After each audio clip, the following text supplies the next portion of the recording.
Today we are going to study the last chapter, that is structure of atom. This is the continuation of the previous chapter, that is atoms and molecule.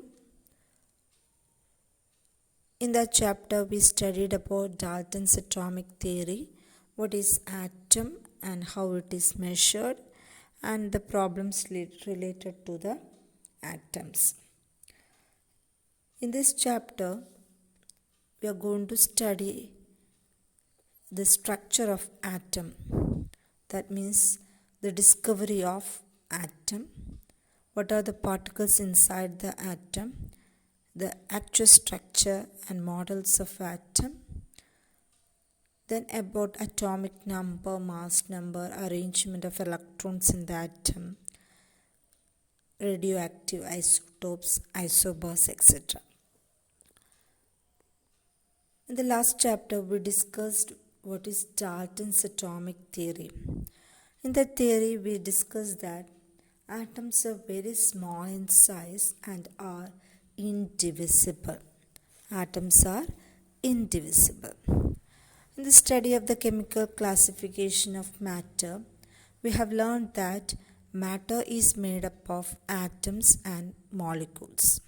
The building blocks of matter, we call them as atom.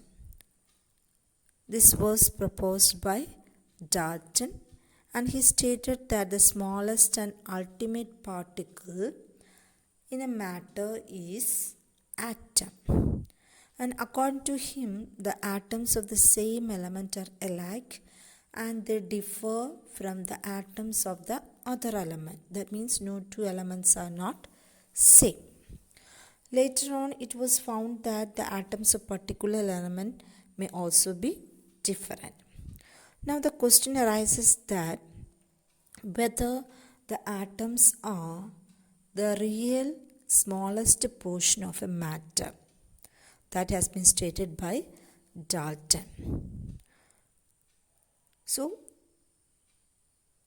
with respect to that, atoms of different elements differ from each other. So, atoms and molecules are the building blocks of matter, and the existence of different kinds of matter around us is due to the different types of atoms and molecules present in it. And now we are going to study that is atom can be divisible. We know that the atoms are divisible and they do have the inner structure.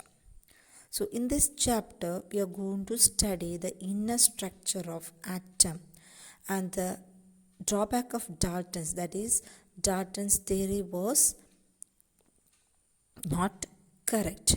According to Dalton, it is stated that the smallest particle in a matter is atom and it is not divisible. But it can be divisible and there are particles inside the atom.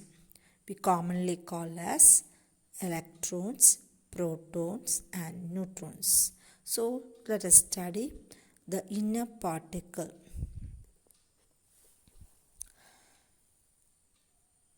We all know that the electrical nature of matter, that is some kind of frictional electricity, some kind of charges are produced by the matter. Suppose if we are rubbing two articles or if we are rubbing the hands, what happens? Some kind of hotness we feel inside our hand. That means some electrically charged charges are evolving. So what is the source of the charge or electricity? While we are rubbing two articles made from different matter or same kind of matter, the electricity must be some way associated with that matter. That means some charges are found inside the atom. So today we are going to study what are the charges inside the atom, what are the different theories or different findings that proposed by some of the scientists. The first scientist, that is about electron, was discovered by J.J. Thomson. It is in 1897. He proposed some theory and he put forward the name electron. So let us study how he have come to the conclusion that some particles are there inside the atom. Some subatomic particle. അറ്റത്തിൻ്റെ ഉള്ളിലുള്ള പാർട്ടിക്കിളിനെ നമ്മൾ വിളിക്കുന്ന പേരാണ് subatomic particle. So he carried out a cathode ray experiment in which he observed a stream of negatively charged particles coming out of the cathode towards the anode. So this is the apparatus he used to find out these electrons. This is known as cathode ray experiment or cathode tube. This is a vacuum tube. What he done is he arranged this vacuum tube. It is like a tube light. The common form of the tube is made from hard glass.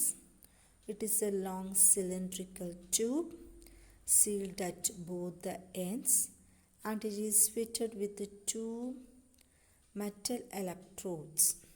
Okay, the electrode is connected to the negative terminal of the battery that we call cathode, and the other end is connected with the positive terminal of the battery.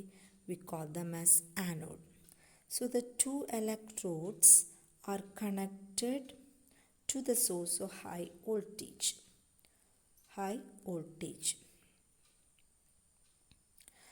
An induction coil is used for this purpose.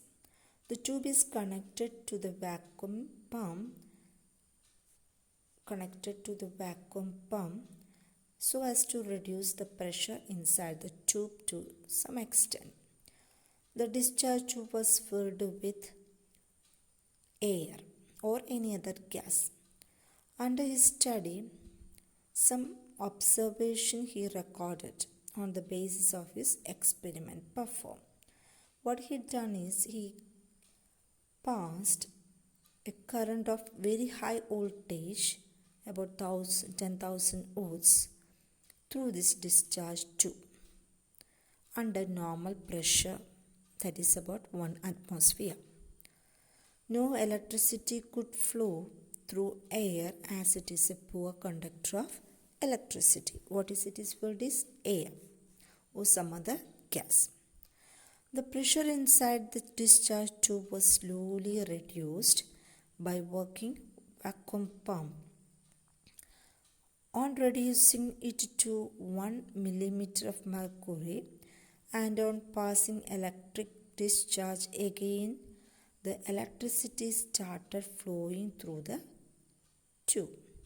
As a result, the light was emitted inside the tube. The emission of light stopped when the pressure inside the tube was further reduced to 0.01 millimeter of mercury.